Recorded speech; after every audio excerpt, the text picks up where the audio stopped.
जय श्री कृष्ण। ओम नमो भगवते वासुदेवाय नमोस्तुते।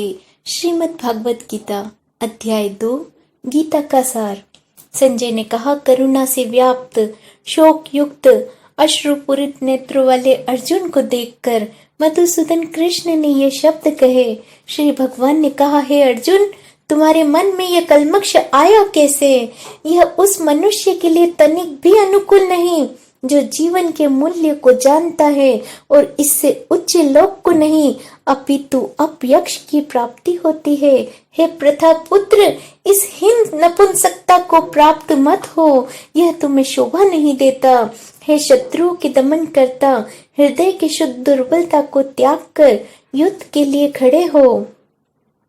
अर्जुन ने कहा, हे शत्रुहंता, हे मधुसूदन, मैं युद्ध भूमि में किस तरह भीष्म तथा द्रोण जैसे पूजनीय व्यक्तियों पर उलट कर बाण चलाऊंगा? ऐसे महापुरुषों को जो मेरे गुरु हैं, उन्हें मार कर जीने की अपेक्षा इस संसार में भीख मांग कर खाना अच्छा। भले ही वे सांसारिक लाभ के इच्छुक हो, किंतु है तो गुरुजन ही। यदि उनका वध होता है तो हमारे द्वारा भोग्य प्रत्येक वस्तु उनके रक्त से सनी होगी। हम यह भी नहीं जानते कि हमारे लिए क्या श्रेष्ठ है, उनका जीतना या उनके द्वारा जीते जाना। यदि हम धृतराष्ट्र के पुत्रों का वध कर देते हैं तो हमें जीवित रहने की आवश्यकता नहीं, फिर भी वे युद्ध भूमि में हमारे समक्ष खड़े हैं। अब मैं अपनी कर्पण्य दुर्बलता के कारण अपना कर्तव्य भूल गया हूँ और सारा धैर्य खो चुका हूँ। ऐसी अवस्था में मैं आपसे पूछ रहा हूँ कि जो मेरे लिए श्रेयस्कर हो उसे निश्चित रूप से बताए। अब मैं आपका शिष्य हूँ और आपका शरणागत हूँ, कृपया मुझे उपदेश दे। मुझे ऐसा कोई साधन नहीं दिखता जो मेरी इंद्रियों को सुखाने वाला और इस शोक को दूर कर सके। स्वर्ग पर देवताओं के आधिपत्य की तरह इस धन धान्य संपन्न सारी पृथ्वी पर निष्कंटक राज्य प्राप्त करके भी इस शोक को दूर नहीं कर सकूंगा। संजय ने कहा, इस प्रकार कहने के बाद शत्रु का दमन करने वाले अर्जुन कृष्ण से बोले कि हे गोविंद, मैं युद्ध नहीं करूंगा, और चुप हो गया। हे भरतवंशी, उस समय दोनों सेनाओं के मध्य शोक मग्न अर्जुन ने कृष्ण ने मानो हंसते हुए ये शब्द कहे। श्री भगवान ने कहा, तुम पांडित्य पूर्ण वचन कहते हुए उनके लिए शोक कर रहे हो जो शोक करने योग्य नहीं है। जो विद्वान होते हैं वे न तो जीवित के लिए और न ही मृत के लिए शोक करते हैं। ऐसा कभी नहीं हुआ कि मैं न रहा हूँ या तुम न रहे हो अथवा ये समस्त राजा न रहे हो, और न ऐसा कि भविष्य में हम लोग नहीं रहेंगे। जिस प्रकार शरीरधारी आत्मा इस शरीर में बाल्य अवस्था से तरुणा अवस्था में और फिर वृद्धा अवस्था में निरंतर अग्रसर होता रहता है, उसी प्रकार मृत्यु होने पर आत्मा दूसरे शरीर में चली जाती है। धीर व्यक्ति ऐसे परिवर्तन के मोह को प्राप्त नहीं होता। हे कुंती पुत्र, सुख तथा दुख का क्षणिक उदय तथा काल क्रम में उनका अंतर्ध्यान होना सर्दी तथा गर्मी की ऋतुओं के आने के जाने के जैसा होता है। हे भरतवंशी, वे इंद्रिय बोध से उत्पन्न होते हैं और मनुष्य को चाहिए कि अविचल भाव से उनका सहन करे। हे पुरुषेत्र, हे अर्जुन, जो पुरुष सुख तथा दुख में विचलित नहीं होता, इन दोनों में समभाव रहता है, वह निश्चित रूप से मुक्ति के योग्य है। तत्वदर्शियों ने यह निष्कर्ष निकाला है कि भौतिक शरीर का तो कोई चिर स्थायी तत्व नहीं है, किंतु आत्मा अपरिवर्तित रहती है। उन्होंने इन दोनों की प्रकृति के अध्ययन द्वारा यह निष्कर्ष निकाला है कि जो सारे शरीर में व्याप्त है उसे ही तुम अविनाशी समझो। वह अव्यव्य आत्मा को नष्ट करने में कोई भी समर्थ नहीं है। अविनाशी, अप्रेम्य तथा शाश्वत जीव भौतिक शरीर का अंत अवश्य भावी है। अतः हे भरतवंशी, युद्ध करो। जो इस जीवात्मा को मानने वाला समझता है तथा जो इसे मरा हुआ समझता है, वे दोनों ही अज्ञानी है, क्योंकि आत्मा तो न मरती है और न ही उसे मारा जा सकता है। आत्मा के लिए किसी भी काल में न तो जन्म है न मृत्यु है। वह न तो कभी जन्मी है न कभी जन्म लेती है और न कभी जन्म लेगी। वह अजन्मा है, नित्य है, शाश्वत है तथा पुरातन है। शरीर के मारे जाने पर वह मारी नहीं जाती। हे पार्थ, जो व्यक्ति यह जानता है कि आत्मा अविनाशी, अजन्मा, शाश्वत तथा अवयव है, वह भला किसी को कैसे मार सकता है या मरवा सकता है। जिस प्रकार मनुष्य पुराने वस्त्र को त्याग कर नए वस्त्र धारण करता है, उस प्रकार आत्मा पुराने तथा व्यर्थ के शरीर को त्याग कर नवीन भौतिक शरीर धारण करती है। यह आत्मा न तो कभी किसी शास्त्र द्वारा खंड खंड की जा सकती है, न अग्नि द्वारा जलाई जा सकती है, न जल द्वारा भिगोई या वायु द्वारा सुखाई जा सकती है। यह आत्मा अखंडित तथा अघुलनशील है। इसे न तो जलाया जा सकता है न ही सुखाया जा सकता है। यह शाश्वत, सर्वव्यापी, अविकारी, स्थिर तथा सदैव एक सा रहने वाला है। यह आत्मा अव्यव्य, अल्पकल्पनीय तथा अपरिवर्तनीय कही जाती है। यह जानकर तुम्हारे शरीर के लिए शोक नहीं करना चाहिए, किंतु यदि तुम सोचते हो कि आत्मा सदा जन्म लेती है तथा सदा मरती है, तो भी हे महाबाहु, तुम्हारा शोक करने का कोई कारण नहीं है। जिसने जन्म लिया है उसकी मृत्यु निश्चित है और मृत्यु के पश्चात पुनर्जन्म भी निश्चित है। अतः अपने अपरिहार्य कर्तव्य पालन से तुम्हें शोक नहीं करना चाहिए। सारे जीव प्रारंभ में अव्यक्त रहते हैं और मध्य अवस्था में व्यक्त होते हैं और विनिष्ट होने पर पुनः अव्यक्त हो जाते हैं। अतः शोक करने की क्या आवश्यकता है। कोई आत्मा को आश्चर्य से देखता है, कोई इस आश्चर्य की तरह बताता है तथा कोई इसे आश्चर्य की तरह सुनता है, किंतु कोई कोई इसके विषय में सुनकर भी कुछ नहीं समझ पाते। हे भरतवंशी, शरीर में रहने वाली देह का कभी भी वध नहीं किया जा सकता, अतः तुम्हें किसी भी जीव के लिए शोक करने की आवश्यकता नहीं है। क्षत्रिय होने के नाते अपने विशिष्ट धर्म का विचार करते हुए तुम्हें जानना चाहिए कि धर्म के लिए युद्ध करने से बढ़कर तुम्हारे लिए अन्य कोई कार्य नहीं है, अतः तुम्हें संकोच करने की कोई आवश्यकता नहीं है। हे पार्थ, वे क्षत्रिय सुखी हैं जिन्हें ऐसे युद्ध का अवसर प्राप्त होता है, जिसने उनके लिए स्वर्ग लोक के द्वार खुल गए हैं। किंतु यदि तुम युद्ध करने के स्वधर्म को संपन्न नहीं करते, तो तुम्हें निश्चित रूप से अपने कर्तव्य की उपेक्षा करने का पाप लगेगा और तुम योद्धा के रूप में भी अपना यश खो दोगे। लोग सदैव तुम्हारे अपयश का वर्णन करेंगे और सम्मानित व्यक्ति के लिए अपयश तो मृत्यु के बराबर है। जिन जिन महान योद्धाओं ने तुम्हारे नाम तथा यश को सम्मान दिया है, वे सोचेंगे कि तुमने डर के मारे युद्ध भूमि छोड़ दी और इस तरह से वे तुम्हें तुच्छ मानेंगे। तुम्हारे शत्रु अनेक प्रकार से कटु शब्दों से तुम्हारा वर्णन करेंगे और तुम्हारे सामर्थ्य का उपहास करेंगे। तुम्हारे लिए इससे दुखदायी और क्या हो सकता है। तुम सुख या दुख, हानि या लाभ, विजय या पराजय का विचार किए बिना युद्ध के लिए युद्ध करो। ऐसा करने पर तुम्हें कोई पाप नहीं लगेगा। यहाँ मैंने विश्लेषित अध्ययन द्वारा इस ज्ञान का वर्णन किया है। अब निष्काम भाव से कर्म करना बता रहा हूँ, उसे सुनो।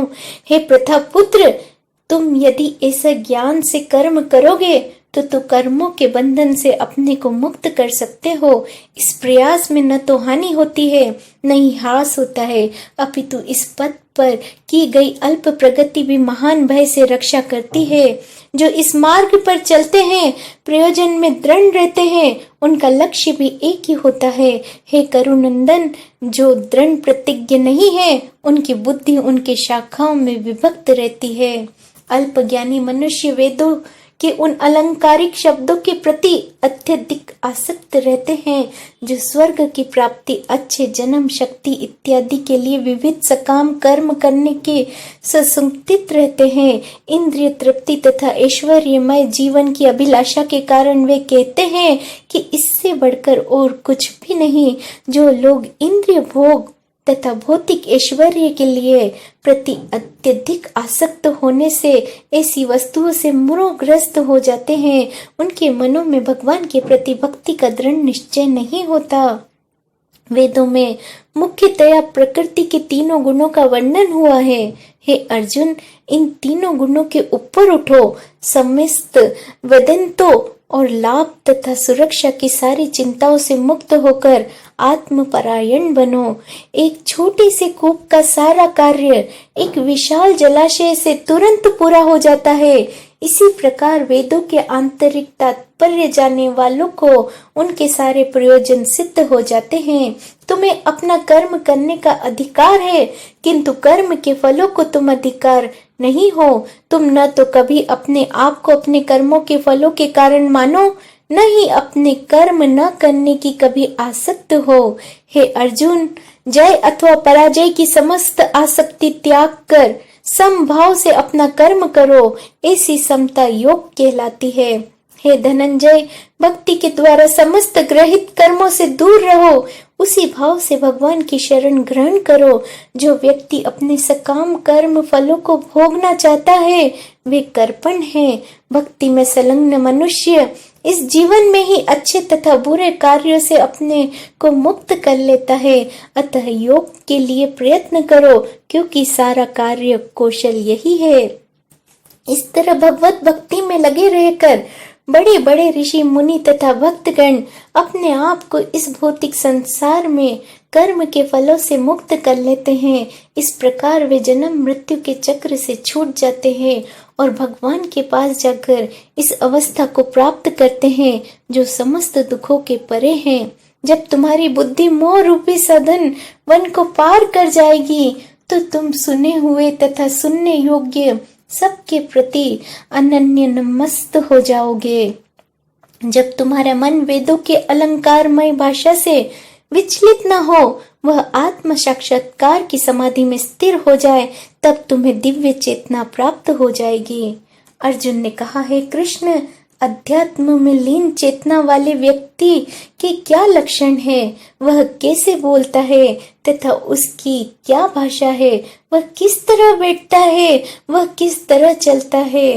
श्री भगवान ने कहा, है पार्थ, जब मनुष्य मनोधर्म से उत्पन्न होने वाली इंद्रिय तृप्ति को समस्त कामनाओं का परित्याग कर देता है और जब इस तरह से विशुद्ध हुआ उसका मन आत्मा में संतोष प्राप्त कर लेता है, तो वह विशुद्ध दिव्य चेतना को प्राप्त कहा जाता है, जो त्रय तापों से होने पर भी मन को विचलित नहीं होता तथा सुख में प्रसन्न नहीं होता और जो आसक्ति भय तथा क्रोध से मुक्त है, वह स्थिर मन वाला मुनि कहलाता है। इस भौतिक जगत में जो व्यक्ति न तो शुभ की प्राप्ति से हर्षित होता है और न अशुभ के प्राप्त होने पर उससे घृणा करता है, वह पूर्ण ज्ञान में स्थिर होता है। जिस प्रकार कछुआ अपने अंगों से संकुचित करके खोल के भीतर कर लेता है, उसी तरह जो मनुष्य अपनी इंद्रियों को इंद्रिय विषयों से खींच लेता है, वह पूर्ण चेतना में दृढ़ता पूर्वक स्थिर होता है। देहधारी जीव इंद्रिय भोग से भले ही निर्वृत्त हो जाए, उसमें इंद्रिय भोगों की इच्छा बनी रहती है, लेकिन उत्तम रस के अनुभव होने से ऐसे कार्यों को बंद करने पर वह भक्ति में स्थिर हो जाता है। हे अर्जुन, इंद्रियां इतनी प्रबल तथा वेगवान हैं कि उस विवेकी पुरुष के मन को भी बलपूर्वक हल लेती है और तो और उन्हें वश में करने का प्रयत्न करती है। जो इंद्रियों को पूर्णतया वश में रखते हुए इंद्रिय संयमय करता है और अपनी चेतना को मुझ में स्थिर कर देता है, वह मनुष्य स्थिर बुद्धि कहलाता है। इंद्रिय विषयों का चिंतन करते हुए मनुष्य की उनमें आसक्ति उत्पन्न हो जाती है और ऐसी आसक्ति से काम उत्पन्न होता है और फिर काम से क्रोध प्रकट होता है। क्रोध से पूर्ण मोह उत्पन्न होता है और मोह से स्मरण शक्ति का विभ्रम हो जाता है। जब स्मरण शक्ति भ्रमित हो जाती है तो बुद्धि नष्ट हो जाती है और बुद्धि नष्ट होने पर मनुष्य भावकूप में पुनः गिर जाता है। किंतु समस्त रोग तथा द्वेष से मुक्त एवं अपनी इंद्रियों को संयम द्वारा वश में करने में समर्थ व्यक्ति भगवान को पूर्ण कृपा प्राप्त कर सकता है। इस प्रकार से कृष्ण भाव अमृत में दुष्ट व्यक्ति किस लिए संसार के तीनों ताप नष्ट हो जाते हैं और ऐसी तुच्छ चेतना होते हुए भी उसकी बुद्धि शीघ्र ही स्थिर हो जाती है। जो कृष्ण भाव अमृत में परमेश्वर से संबंधित नहीं है, उनकी न तो बुद्धि दिव्य होती है, न ही मन स्थिर होता है, जिससे बिना शांति की कोई संभावना नहीं है। शांति के बिना सुख हो भी कैसे सकता है। जिस प्रकार पानी में तैरती नाव का प्रचंड वायु दूर बहा ले जाती है, उसी तरह विचरणशील इंद्रियों में से कोई एक जिस पर मन निरंतर लगा रहता है, मनुष्य की बुद्धि को हर लेती है। अतः हे महाबाहु, जिस पुरुष की इंद्रियां अपने अपने विषयों में सब प्रकार से विरत होकर अपने वश में है, उसी की बुद्धि निसंदेह स्थिर है। जो सब जीवों के लिए रात्रि है, वह आत्म संयमी के जागने का समय है, और जो समस्त जीवों के जागने का समय है, वह आत्मनिरीक्षक मुनि के लिए रात्रि है। जो पुरुष समुद्र में निरंतर प्रवेश करती रहने वाली नदियों के समान इच्छाओं के निरंतर प्रवाह से विचलित नहीं होता और जो सदैव स्थिर रहता है, वही शांति प्राप्त कर सकता है। वह नहीं जो ऐसी इच्छाओं को तुष्ट करने की चेष्टा करता हो। जिस व्यक्ति ने इंद्रिय तृप्ति की समस्त इच्छाओं का परित्याग कर दिया है, जो इच्छाओं से रहित रहता है और जिसने सारी ममता त्याग दी है तथा अहंकार के रहित है, वही वास्तविक शांति को प्राप्त करता है। यह आध्यात्मिक तथा ईश्वरीय जीवन का पथ है, जिसे प्राप्त करके मनुष्य मोहित नहीं होता। यदि कोई जीवन के अंतिम समय में भी इस स्थिर हो जाए, तो वह भगवत धाम को प्रवेश कर सकता है। इस प्रकार श्रीमद् भागवत गीता के द्वितीय अध्याय गीता का सार का भक्ति वेदांत तात्पर्य पूर्ण हुआ। जय श्री कृष्णा। ओम नमो भगवते वासुदेवाय नमो अस्तुते।